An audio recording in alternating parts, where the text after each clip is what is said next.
Well, hello, everybody. Welcome. Glad you're here. I'm Dwayne Peterson, the Director of Industry Connections for your Career Center, which is called the Center for Career and Professional Development. Students, how many of you knew you had a career center?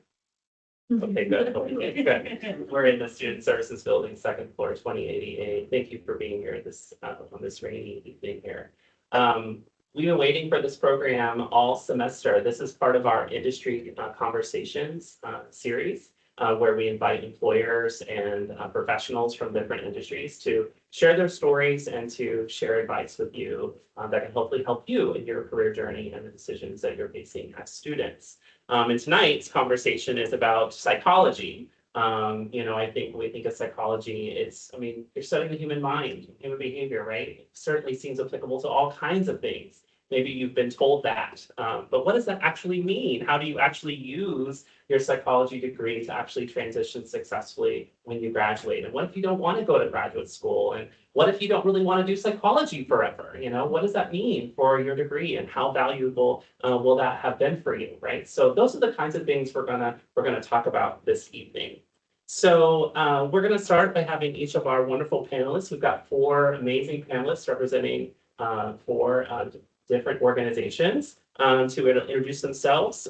So panelists, if you would just say your name, your current role, briefly what you do, how it connects to psychology, the work that you do, so how you see it show up in your work. So maybe Marty, you want to get started? Absolutely. Marty Ballestero. I run the Tampa Global Operations Center for Morgan Stanley. So I'm the site lead there for a division called E-Trade and Workplace Solutions. So if you work for someone and they issue you stock, we handle about half of the world's companies that offer that to their employees. And how does psychology apply to what I do? It applies in every single thing I do. So the human behavior I see in my leadership team and new people coming on and the clients we service. So there's a lot of applications, I think, and we'll speak to some of those tonight as well. Hi, Smith. I work for Eckerd Connects Unity. It is an outdoor therapeutic program for at-risk teenage girls. So I'm an outdoor youth counselor for them. I think psychology, like Marty said, is everywhere in my job. I am constantly having to support the girls, talk them through trauma. So pretty much every aspect of my job. My name is Yvonne Mikhailov. I'm a therapist at Centerstone. Right now I'm working with the CAT team. We serve clients age 11 to 21 that have significant trauma or behavioral health issues. But it's a wraparound service, so we don't only serve the kids, we serve their families too. Psychology is everywhere all day long. It's direct connect to mental health. I've also learned just by working at Centerstone that it really does go everywhere. Never hoping to psychology would play part of it. Hi, I'm Dr. Sarah LaBelle. I own 2 psychology practices in New York City. But recently I noticed that there was a big gap and a lot of people are seeking eating therapy, and yet they're getting turned away left and right because unless you meet a really strict diagnostic criteria, insurance isn't going to cover it. So I just launched an app in addition to my 2 practices to make eating therapy accessible to everybody.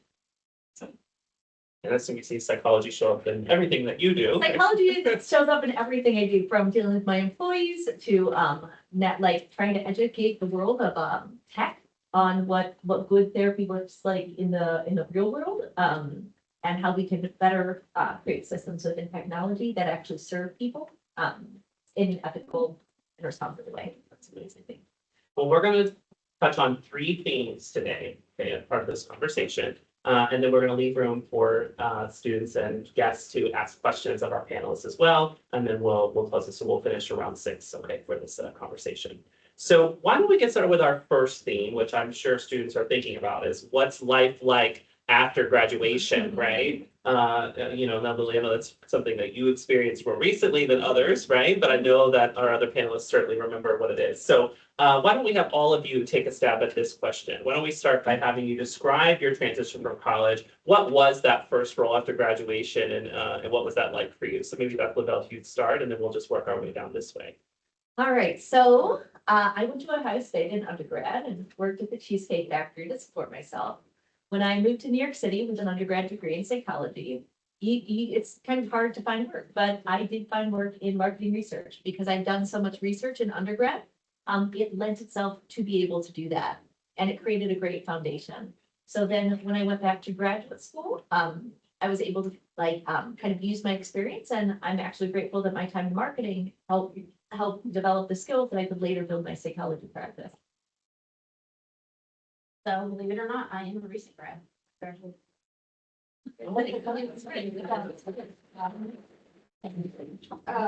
So I had a really unique opportunity at Centerstone. They have tons and tons of interns. And so I started learning my bachelor level intern and moved right into a program that allowed me to work as a case manager while I did a therapy internship. Same program, so it was a hand in glove fit. It was amazing, but that is definitely not for everybody. And I've heard lots of stories of people that did something that background. But for me, I kind of, I already knew, I was, when I went back, what I wanted to do, so, And it helped you with your schooling, I'm assuming, right? The two went hand in hand. yes. It's amazing. Thank you. So I recently graduated in spring of 2024, so this is actually my first position after graduating.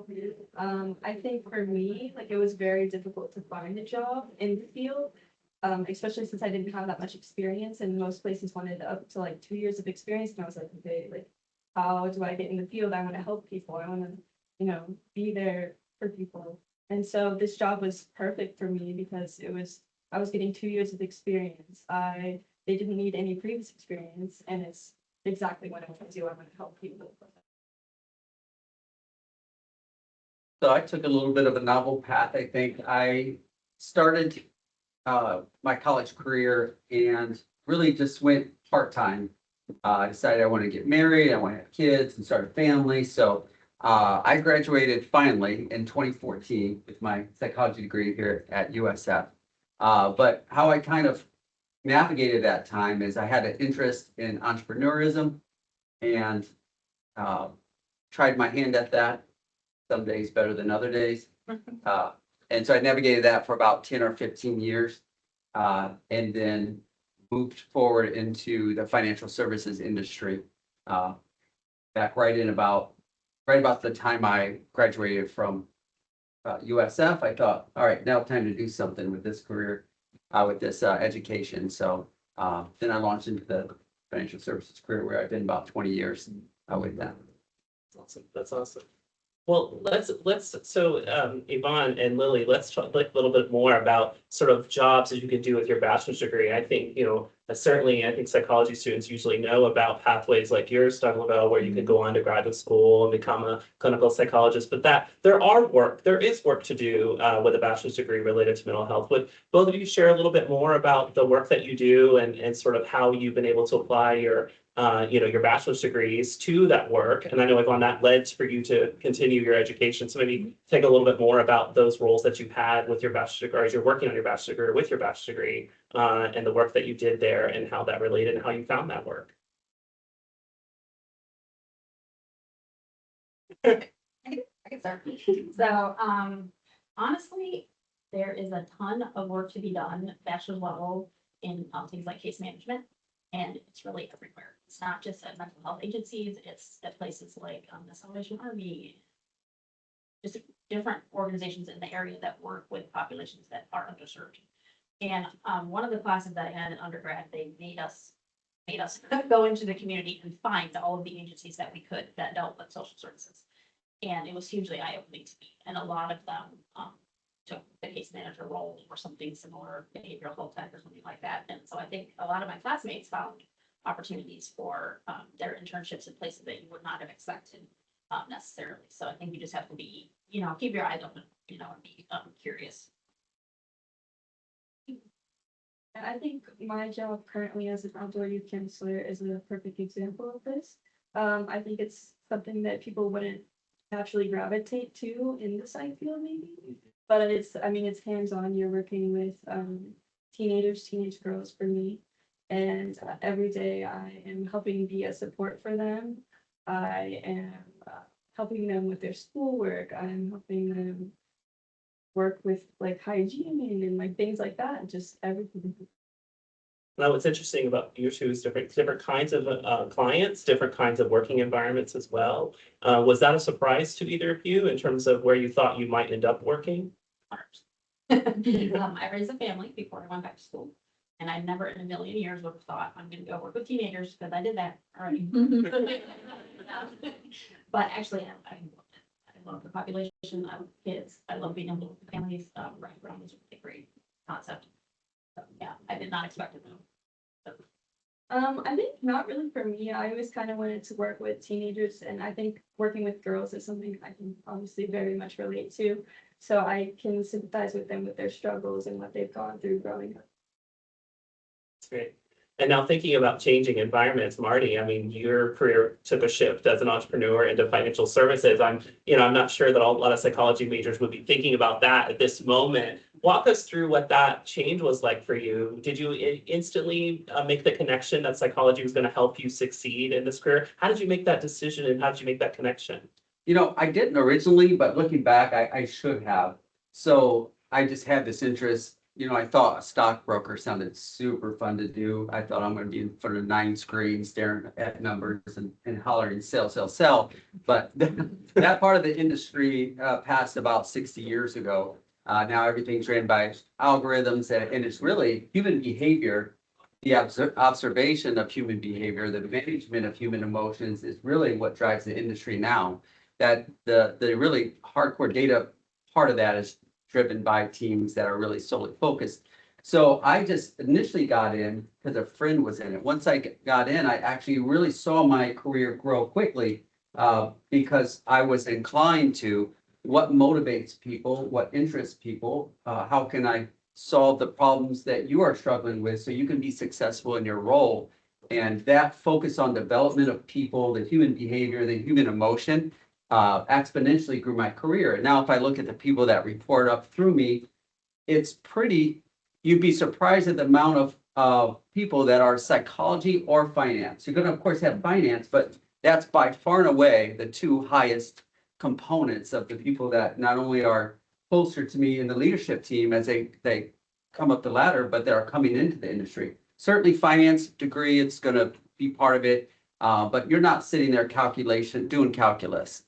In the industry, you're really managing human emotions, expectations, dealing with people's confirmation bias, dealing with their loss aversion. Some of the things that you think are the natural things you learned and how am I going to apply this? What applies great in finance. Nothing evokes more emotion than what happens to your money. So I found great success applying it in my industry. That's great. This just goes to show that there may be more things to do with psychology than initially we realized, right?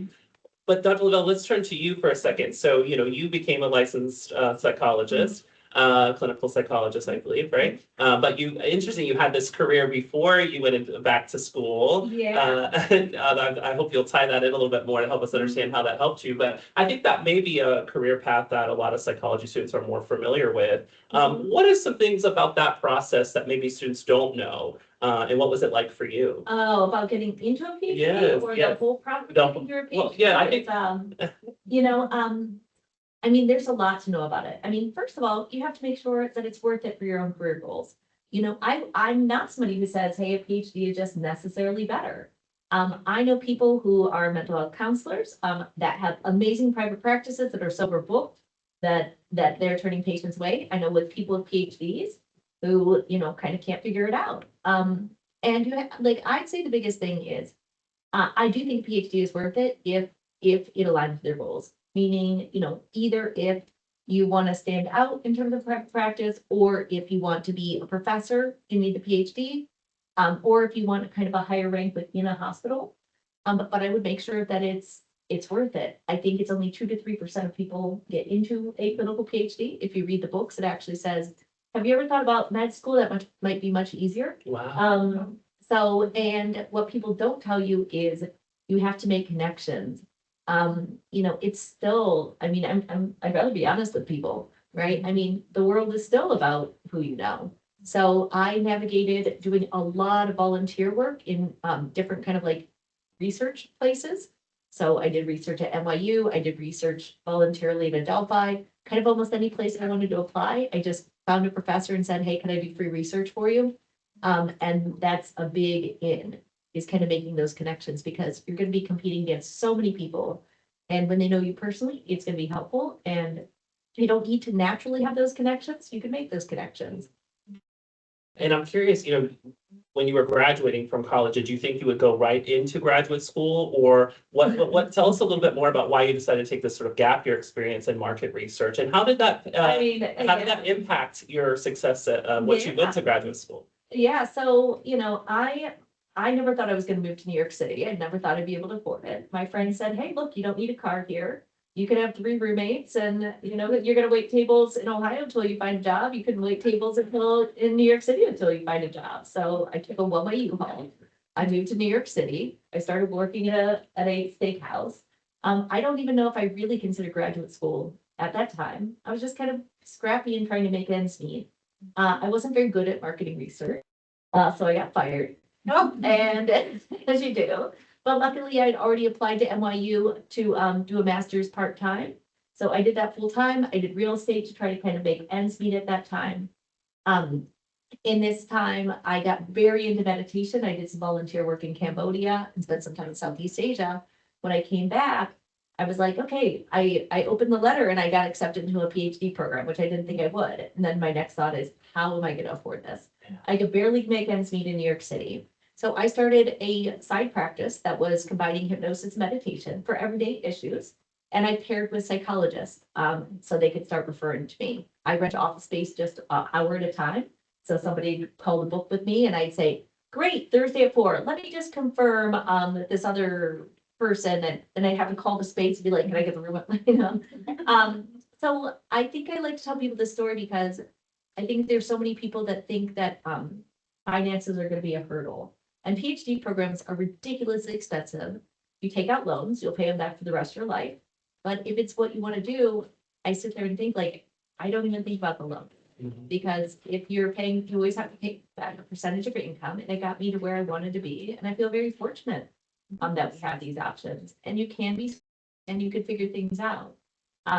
And being scrappy is what led me to be able to have my practice because I developed a specialty in it. That's right. And it seems like all those things that you did too before grad school ended up helping you succeed in grad school. Yeah, I understood the business world a little bit. I didn't understand marketing because it was research, but you could figure these things out on your own. I feel like people who already understand SEO and social media and all those things, the main thing is having a niche, Mhm. in like, if people are deciding, who do I want to see as a therapist, they are gonna, like, so many people think, hey, I should specialize in anxiety and depression and eating disorders and this and this and this. I would say find what you're really passionate about in helping people and develop an entire practice around that because people, if I'm suffering from something, I want to know that that therapist specializes in that thing. And, the advice you're given often is just treat everything. And I actually think developing a niche that you're passionate about is better for you and better for the patient. That makes a lot of sense. Yeah, and it seems like you can actually build a multifaceted career around, you don't just have to do one job related to that. There's a Yes. number of types of work you can do. There's so Yeah. many different ways to slice it. I love And that. You could do, and you could be a professor part-time, or you could do this part-time, Right. you could like kind of build things that you like doing. Right, I love that, I love that. Well, so let's shift gear to our second theme a little bit here. So let's talk about the value of studying psychology a little bit. Marty started us a little bit on this, Dr. Lowe, certainly we're touching on this too a little bit. Psychology is a very powerful and employable mindset and toolkit, right? But did you feel like that you were given everything you needed to succeed when you were graduating, like everything you did in the classroom? So maybe panelists, a couple of you, would you share what did you notice were some of the skill gaps or some of the things you wish you had learned in school that you faced either in your first job or as a new college grad? What were some things that were surprising to you as you made that transition from the classroom to your career?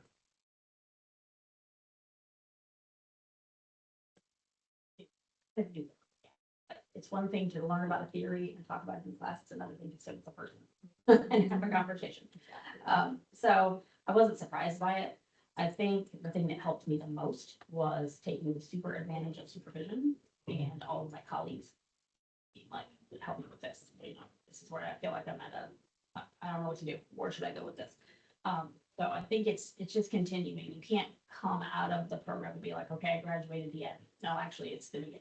Wow, wow. For sure. Would you talk more about that supervision and that support you built in there? Because you were working and going to school, as I understand, right? So that's what really helped be your sort of understanding of how the theory applied in practice. Would you go into a little more detail about that? 'Cause I think students would find that really interesting. Yeah, so I am actually not a psychologist, I'm an MSW, Master of Social Work. And I took that, I started off being interested in psychology, but had a friend who was a social worker and she said to me, all right, what do you want to do? And so when I told her, she was like, you need to be a social worker. And so, but there's obviously tons of psychology. I mean, I am a therapist. But I think what the question was? I don't remember. Yeah. What were you? Yeah, so, Yeah, yes. how did not prepare you? Oh, okay, so, But also the The support you supervision had part. from your supervision Right. part, yeah. Because you were So- able to see the, Mhm. because you were working and going to school, which I think is a unique element. yes, it really was. And so I had to have supervision, obviously, for class because I was in an internship, but then I also had it as an employee. And so, and the lady actually who did both, it was the same person. And so she was working with me on a daily basis because she was the therapist, some of the cases that I was case managing, and then she was my supervisor when I was the therapist. So I feel like that was a huge, strong connection. And then she also, with her connections within Centerstone, with other places, if we ran up against something, she had an immediate person she could call. Like, what do you think about this, or what should we do here? So yeah, that was the perfect storm, actually. Perfect. That environment, yeah. That's that. Thank you for sharing. I think for me, it was just putting the actual concepts into practice. I guess I learned all this stuff in school, but how am I actually gonna apply it to what I'm doing? I think, like, oh, for me, what was really helpful is I worked under somebody who was doing my exact same job, so I got to learn a lot from her, ask her all kinds of questions. All my other coworkers are so helpful. They taught me everything I know. Well, helps me apply everything I know. So, but yeah. Do you remember certain concepts from school that that you'll see come through when you're working with the girls, or things that you're like, oh, I remember learning this in school? I think like co-regulation, big one, conflict resolution, Yeah, things like that, de-escalating crises. that's great. Perfect. Yeah, when I think of a skill gap, I think when I started down the path, I just saw myself counseling people. That's all I wanted to do. So I didn't see myself evolving into the business world. So I didn't pursue any business classes to learn that. So I had some makeup to do as I started into the financial services industry. And I think if I just stopped for a moment, I realized no matter what I did, I was going to need that. If I started my own practice, I was probably going to need know how to navigate my way around a spreadsheet. So I think I would have taken a few more business classes just to supplement my strategy there. But I think if I'd step back and look at the big picture as well, I'd realize everything that I was doing was really training me for the business world as well. I mean, you're not going to get much better critical thinking skills than going through a research methods class. You're going to get quantitative skills in a statistics class, as much as we hate that. You're going to learn team building and being on a team. And no matter how high you go in a corporation, you're going to be on a team. From those projects that were all like, who's carrying their weight? Well, guess what? That never stops. So all the things that I could have just stepped back and think, I'm learning good workplace skills in this degree program right now. I think if I had seen that, I'd have leaned more into it. I would have volunteered more to lead projects. I would have been more invested in those projects. I would have seen the skills I was taking away. So some of it's hindsight, but I think at the very least, the skill gap I wish I would have closed is just maybe a few more business skills, even simple Microsoft Office, kind of training. But it sounds like studying psychology, which can be quite rigorous, certainly shaped your mind to be able to learn how to learn the things you didn't know. Am I understanding that? right? Absolutely. The critical thinking that you're learning right here, and that just, and you can't emphasize it too much in financial services, just understanding human behavior, the human mind is going to bring you great success in it. So, yeah, I just think understand those concepts as well that I mentioned earlier, like loss aversion. Everybody that receives a loss is going to immediately say, I don't care what the potential gain is. I don't want to risk the loss, but that's just not a client. That's somebody on my leadership team that they don't want to take a risk because, they want to risk their career on an innovative idea. So you'll have to learn how to navigate through those mindsets and be aware of kind of what the motivators are. And psychology equips you for that. Just being aware of how you can use that tool is important, and how and when to apply it in your career. I love that. I love that. Well, I love that all of you were also talking about things that you did, not only in the classroom, the concepts you learned, but also things you did outside the classroom that contributed to it. Talk to us a little bit more about what do you think are some of those key experiences that either you had in the outside the classroom or in the classroom that you think catapulted your success, or things you wish you had done when you were a student that could have helped you be more successful or reach success? So I'm gonna piggyback off a lot of the stuff that he said as well. I did a fun experiment where, because my biggest thing was, you're taught nothing about marketing, setting prices, what do you do if people don't pay? What do you, any of it? And in fact, a lot of the times you're actually being taught against it, like, hey, all marketing is wrong. You can't, it feels like immoral and unethical. So when people join my practice, we have to say, who do we want to be as a practice? But so I did a fun little experiment.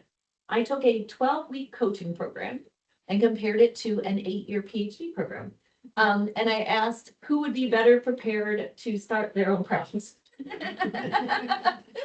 And it turns out the 12-week program in coaching is 75% teaching you how to build a business and how to market yourself. A big thing in my practice, and I'm giving you the keeping it real version here because I'd rather you be prepared.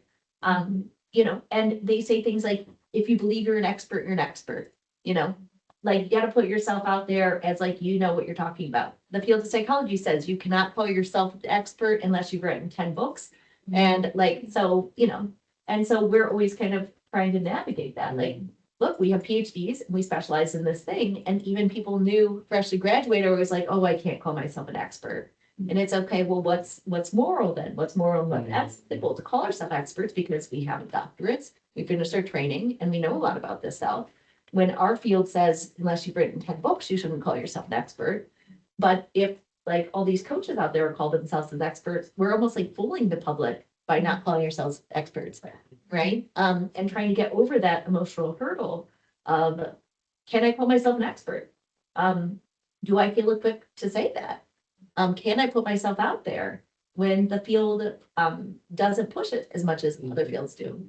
Now, when you were a student in your undergraduate courses, did you have any idea that those were the kinds of challenges that you would face pursuing this career? No, I don't. I mean, I don't even think I thought about it back then. I was just trying to do my research. I was trying to figure out what I wanted to do. I don't think I knew back then, that I was definitely going to go on to get a further education. Wow. I think I was just trying to get through graduating. And did grad school sort of seem, when you got back from your practice overseas and you were coming back to school, did it just seem like the next logical step for you? Is that what brought you? What was your motivation to even say yes to that PhD program? It was I did an experiment that I often do with my patients when they're trying to figure out what they want for their career, and I call it switching the channel, and it's kind of like a meditation technique. And I remember I was trying to figure out between if I want to go to grad school, do I want to go to philosophy? Do I want to do this? Do I want to do that? And I did this thing where, I was sitting there laying, kind of meditating. And I envisioned myself and tried to get a clear picture in my mind of this career versus that career. And I tried to focus on my body and say, does this feel right to me? Does that feel right to me? Okay, now switch channel. Now picture a different career. And pay attention to your body. Is it scaring you? Is that a good scare? Is it exciting you? Is that a good, is something holding you back from it? Does this feel right, but you're afraid of what somebody else might say? And just get in touch with what really feels good to you. And then once you have your long-term goal, then you go back to, okay, well, what's my next step in getting there? Did any of the rest of the panelists have similar feelings about am I making the right choice? Is this really where I want to go? Do I really know where this career is taking me? Would anyone willing to share some of those feelings around that? That even though I'm an older student, older graduate, whatever, I still deal a lot with the imposter syndrome. Feeling Always. oh my goodness, can I really do this? But kind of to piggyback off of what you're saying, I think you really just have to do it. You just have to put yourself in the position, you have to step in there. And, I've also discovered working with clients that to not be afraid. You don't have to come across as an expert. If they ask a question that you don't know, you can be like, that is a great question and let's figure it out together. And I have not had bad feedback from that. It's always, they appreciate, the realness, I think. And certainly your academic studies helped you feel comfortable in knowing how to ask those questions and be okay with those answers, right? Right. Yeah, that's awesome. Lily, you're in your first job after college. How, talk to us a little bit about what it's been like for you to figure out, like, where you might go next or the direction you're on. Have you, so Dr. Lavelle, have you felt some of that sort of like, am I doing the right thing? Where's this taking me? Have you had any of those kind of Yeah, questions? I think so. I think working the job I am now, like working with teenage girls, has helped me kind of narrow down what I would like to focus on. I definitely would like to go back to school, to grad school, at least my master's. I'm still trying to figure out social work versus like clinical psych, what way I want to go. But I think this job is definitely going to help me narrow that down and figure out what I would like to specialize. Kind of like you were saying, find your niche. I would definitely like to figure that out. What I'm loving about this is I think, and this is going to inspire our final theme before we open up for the audience to ask some questions, is that careers are not always unfold the way that we think they're going to, right? They're not always this sort of ladder, this linear thing we do. We check these boxes and then the career unfolds. So panelists, maybe taking that theme a little bit to the next level, when you're thinking about your career and where you're going and where you've been, what were some of the things that you learned from this experience of this sort of following this sort of career? Did you have these pivots where you thought, what, am I going to do this direction or this direction? And maybe would one or two of you share some of those stories of what that was like for you? Because I think we do think careers are this linear thing that we can follow a path to, but all of you are kind of telling these stories about how you ended up in places you didn't expect. So share more about that. Yeah, I can start with that. I'm a perfectionist, so I hate to change a laid plan. And when I first started in financial services, I mentioned earlier, like I just saw myself as just a fantastic FA, right? Nothing but success in front of me. So there's many capacities, many roles within this industry. And when I first started, I just only knew about the FA. But so I started doing that for a few years and realized, hey, there's a home office and there's all kinds of processes to be done, and there's actually more roles behind the scenes than that FA. So when I didn't get great success in that initial few years of my career, I was at a inflection point, and what am I going to do now? And is this career for me? And did I make a mistake? I should have been counseling people, but I just.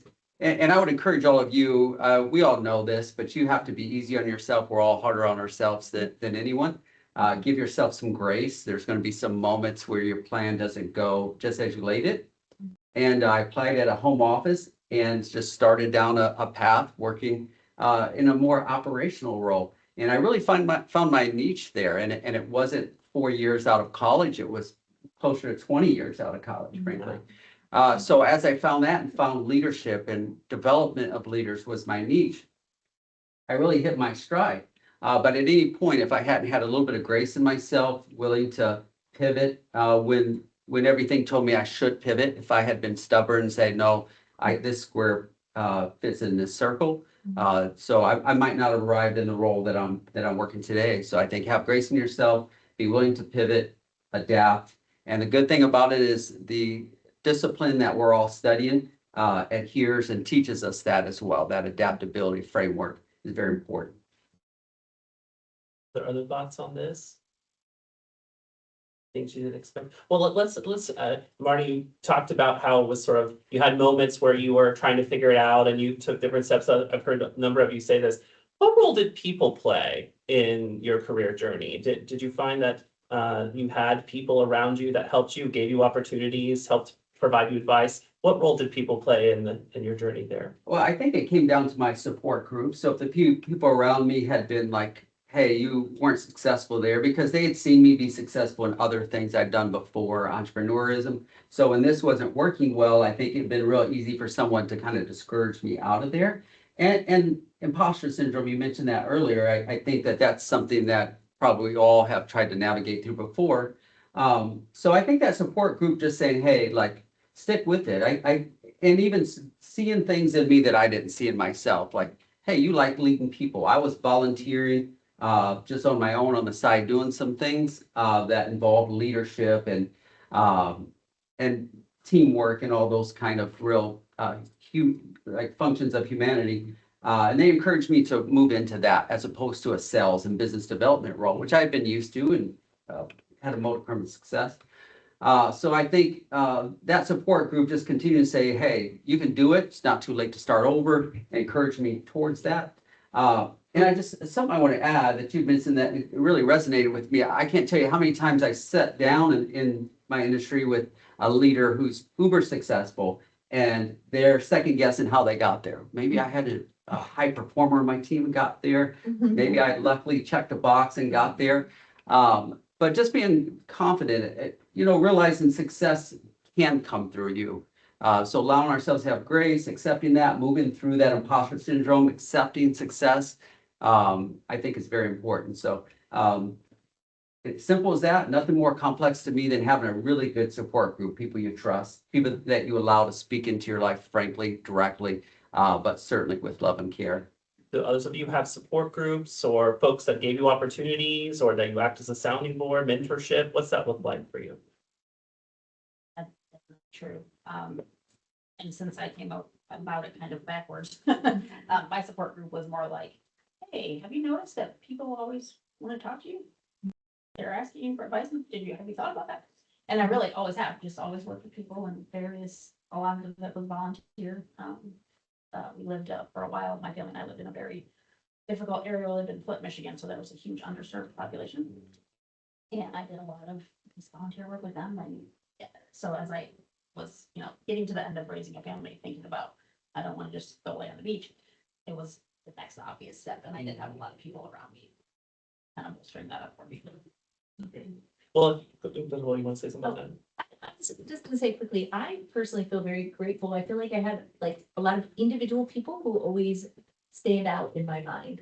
That, Were they friends or different professors people, or- professors, friends, but I think the biggest hurdle isn't anything in your life. The biggest hurdle is your mindset, your mentality, and thinking that things aren't possible or not even crossing your mind. And I can think of a number of people who are just like, yeah, you could do that. And then then they made it sound easy. It was like, oh, okay.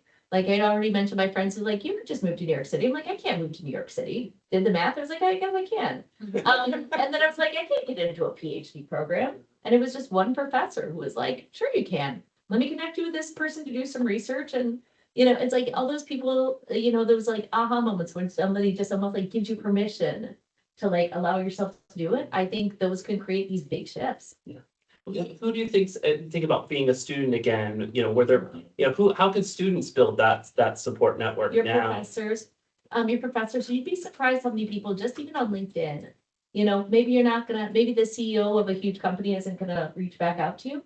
But somebody who's newly in a career that you could envision yourself being in, you'd be surprised just if you're like, hey, I'm a student here. Would you mind if I just got 15 minutes of your time to pick your brain?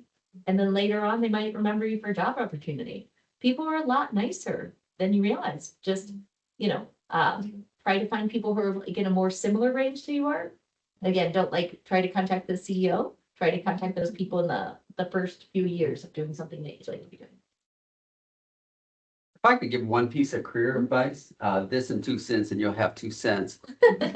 But is whatever career you choose, find a mentor. I never saw my career take off as much as when I chose a mentor that I allowed to speak into my life, contrary to my own kind of drive and thoughts.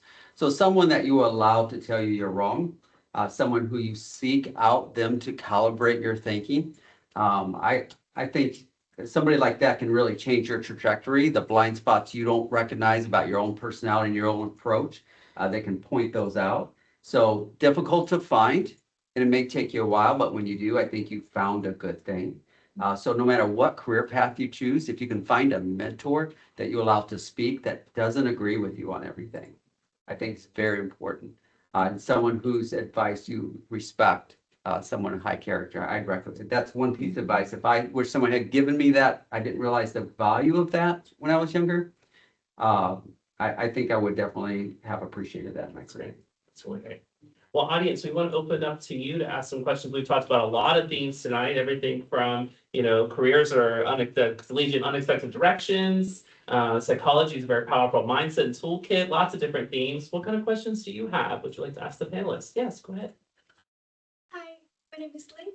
Firstly, let me have a word like thank you all for the really meaningful sharing because I'm sitting here as a psychology student still finding my career pathway.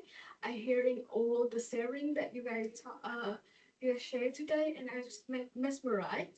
And the first question I want to ask, I am the kind of person who will want to plan out a 10-year. So so well as you said that PhD is really expensive, and also international students. I want after graduate undergrad, I want to work for 2 to 3 years to save up enough fundings for me to comfortably studying PhD after that. So my question is that do you think how that gonna affect your applications to the school and for the firm perspective, do you think that the firm's gonna support you to be more professionals, be increase your competency, what the firm support that, or they don't think you are a good candidate even for the first apply to the firm before going to PhD and so on. If you share that plan to them. Yeah, I can start with this. So just my understanding of the question is, would the firm look any way? Because my aim is to go to the IELTS psychology. So I want to work in a firm right before I graduate undergrad. The first reason is because I want to truly find a research idea for my PhD. The second is I want to save up enough fundings for the PhD studying in after 3 years working in the firm.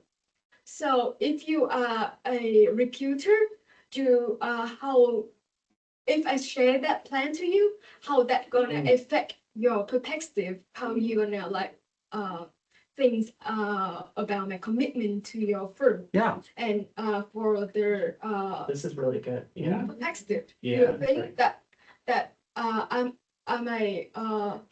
my pathway is good enough, or you just think that I'm not success in working, so I have to drop out and then I think this is a really good question. Yeah, really good question. Yeah. How do students navigate through having these sort of ambitious long-term career plans with things they want to do in the short term? What are some thoughts there? Well, I think first you find a firm that does support that.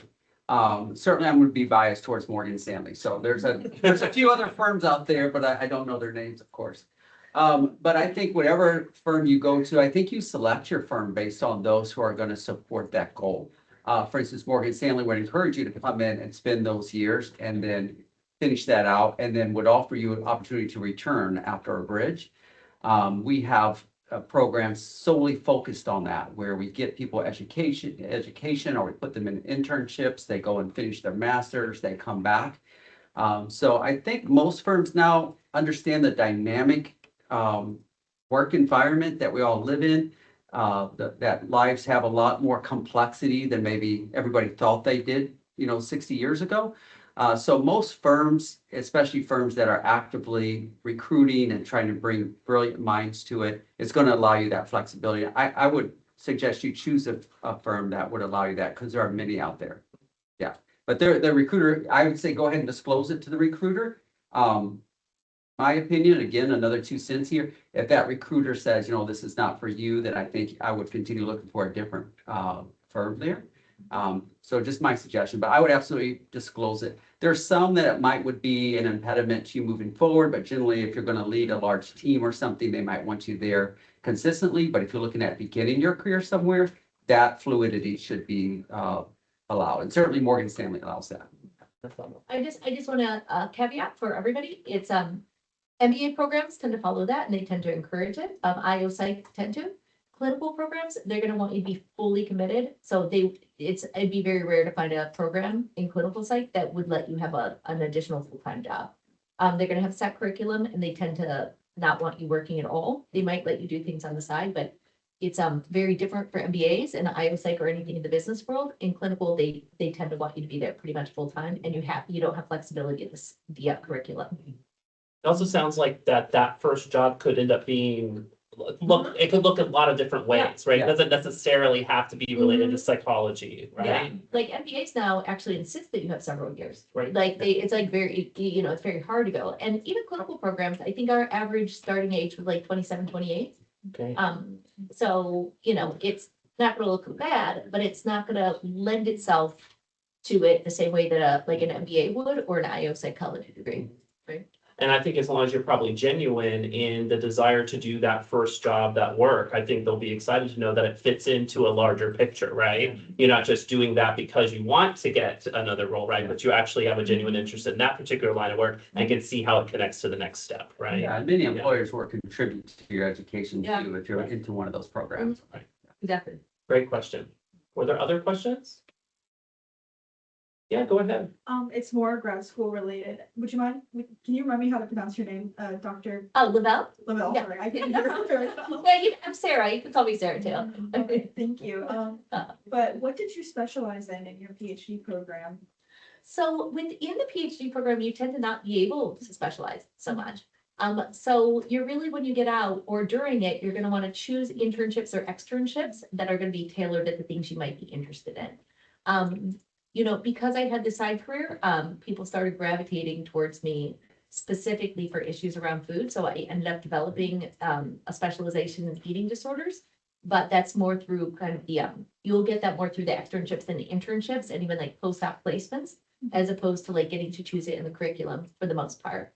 They might have some kind of track, but. Where did you end up doing your postdoc? I'm actually in the eating disorder lab here at USF. It's great. That's great. I would have love to talk to you about it. And that's great that they have the eating disorders lab. And some will actually at some programs. A lot of them are going to be more generalizable. So I did my internship, my 1 year, after at it's called Interfaith Medical Center. It's inpatient, outpatient, IOP, PHP, MICA unit. Like it was, pretty intense. I decided to get my postdoc hours through a private practice because I wanted to learn private practice building, and I was able to do that part-time. So that way. Yeah, well, that's great. I'm thrilled to hear that you're leaving Swords Lab. Other questions? Hi, I didn't get your name from Morgan Stanley, apology. Marty Ballestero. Say it again. Marty Ballestero.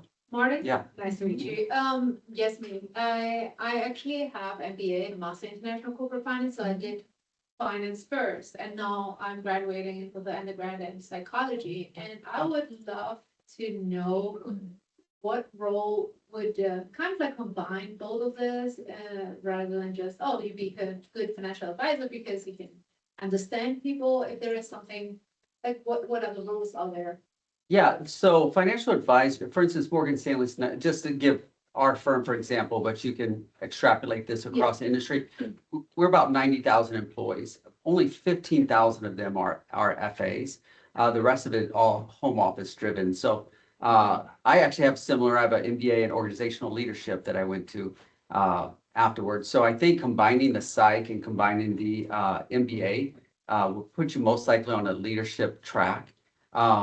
And inside the home office, so it's more than just advising, it's going to be more like you may lead a stock plan, for instance. So one of our companies, I don't know if I can say a name, so let me skip that, but you could have one of those companies that you lead. I think you'd all know every single one of them. So you might lead a plan for them, basically. So you could go work and be the key person, key component of that, where a CEO that you see on the news all the time calls you directly to handle that. You could lead a team of people that service that account, 40, 50, 100 people. So probably the leadership track or that the management track would be the one, executive level would be what you probably want to track you want to get on. Yeah, with that, it'd be a very desirable combination at Morgan Stanley to have those two. Thank you. Yeah, so Great question as well, yes. All right, well, let's start wrapping this up a little bit. So first, I want to give all the panelists opportunity that if your organizations are hiring or you have opportunities, I want to give you an opportunity because the Career Center is all about opportunities, everybody, in case you didn't know. So we want to make sure that we give our panelists a chance to promote any opportunities before we ask the last question and then wrap up the panel tonight. Is anybody hiring? Anybody got internships, opportunities? Yeah, so Marty, you want to share a little bit about what's going on at Morgan Stanley? yeah, absolutely. So we do have an internship that we do every year. It's very competitive. Last I heard, it's harder to get into there than Harvard. So I do encourage you to apply to that though, because getting into that program, it's not based on, if you've graduated in finance or from Princeton or anything else. It's truly, we interview some 150,000 college students across the nation. Wow. To make sure we get the right fit culturally for Morgan Stanley. So we have an internship program that will open in February or March. I encourage you to apply there. You can put my name in as referred. But if you are looking for a job right now and you're looking to pay for that PhD right now through a job, we do have a financial services representative role that we are ongoing hiring. It's an entry-level role. You don't have to have, any special education, any special background. So I'd encourage you to start there. It's how you can get started in the industry. And then from there, you can take whatever path you'd like. You could look at advising, you could look at anywhere else. But we hire in, there's 4 main global sites for my division. Tampa's one of the 4. Between those 4, we hire about 135 people or so every month or every other month. So plenty of opportunity to get started. But I'd say if you don't have experience in financial services, I'd suggest you start at that financial services representative role and, put my name in there. I'm happy to help walk your, any fellow Bulls alum, help walk your. Everybody heard that, referrals are great. Yeah. Thank you, Marty. Yeah, sir. Lillian of Inini-Hasi's got some Yes, roles. we are definitely hiring, specifically for my position as an outdoor youth counselor. We would love to have you check us out, Inini-Hasi. You can search it on Indeed or just on Google. Or on Handshake there. Yes, Handshake. Yes, and that role is really interesting because I believe it comes with room. Yes, room and board, so you're not paying for rent, which is fantastic. You're not paying for food either when you're working. So you'd only pay for food 2 days a week. You're not paying for gas because you live on site. So, yeah. So salary, room and board, not a There you go. bad thing after a couple of years. It's great, yeah. And Yvonne, I know I've worked with Centerstone a long time. I'm looking at your colleague over there, AJ, my good friend. Lots of great entry level roles at Centerstone. Would you tell us about a couple? Tons, yeah, so they have them across all ranges, bachelor's, master's. You can intern, you can case manage, you can pretty much do anything. We have actually, AJ, you can probably talk about it better than I can. I just know they're everywhere. There's interns everywhere. You're the panelist, floor is yours. I've pretty much anything from entry level, bachelor's level to master's level. The great thing is we've got so many different programs that cover any population, any population under the sun you want to work with, whether it is families, at-risk youth. We work with trauma victims, individuals on the criminal justice side of things. There's pretty much no shortage of pathways you can go with, for sure. Great. And then Sarah, I think you have a really kind of unique opportunity for students. Yeah. Not paid. So I just started the internship program earlier this year. Right now I have 35 interns doing outreach and working as community ambassadors. So what I require is 5 hours a week. And the reason that I decided to open up just to the US students right now, because we had closed the position, is I offer this position that we're going kind of door to door and like campus events and things like this, and like talking about eating disorders, talking about emotional eating struggles, getting awareness out about that we're trying to change diet culture and like show that people there's a healthier way. And in this, we meet every other week, and I spend half the time kind of talking about like, hey, how do we present ourselves? What are we doing? And then I spend the other half navigating and helping people with their career paths, because everybody who's an intern is a psychology student. So I have like kind of open office hours to ask me, hey, I'm deciding between an getting an MSW and a PhD, or I want to go into this career. So if anybody's interested in doing it, I'd love to have a campus ambassador at USM. And then down the road, we did just already hire an intake coordinator, but I'd say probably once a year, we are looking for somebody who's a graduate, has graduated with a psychology degree to help us in our private practice. And they're answering the phones, asking questions about it, directing people to the right therapist, learning screening protocols. And so it is kind of a good foot in the door if you ever would want to be a clinician and learn about private practice. We don't have that role open at the moment, but I invite anybody to stay in touch for the future. There we go, opportunities.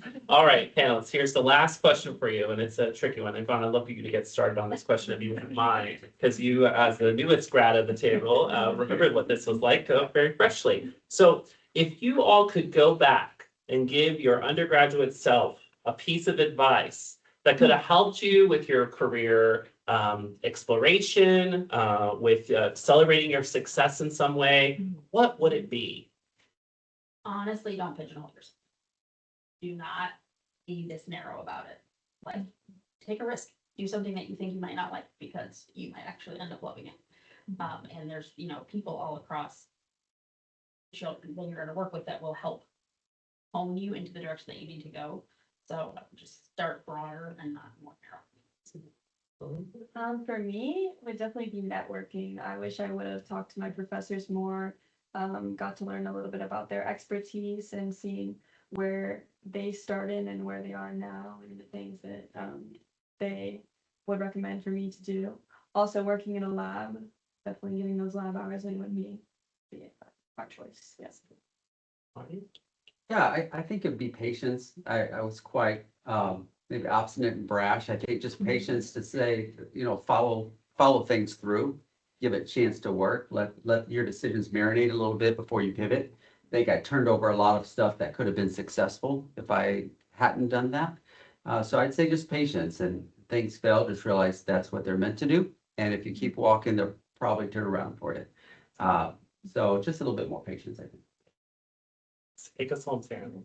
And I guess it's really the same as him. I really wish I just didn't worry so much back then. Wow. When I think about myself like a basket case being like, what am I gonna do? It's never gonna work out. And I wish I just realized it was gonna be okay, and that, you're probably gonna change and that's also gonna be okay. And or you're gonna stay and it's gonna be okay. I think, yeah, if I had advice, I'd just be saying like, look, it's gonna be okay. You're gonna figure something out. Yeah.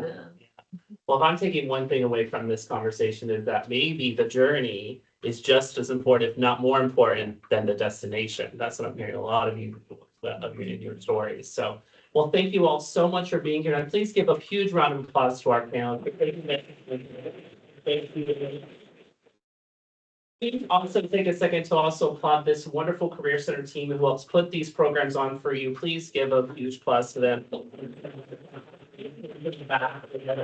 The Career Center is working hard to try to bring programming that can help you feel confident in your journey and accelerate your success. So thank you so much to everybody. Thank you, panelists. Thank you, everybody online, for joining us. Appreciate that as well. And have a good evening. I'll let you all get a chance to network and talk.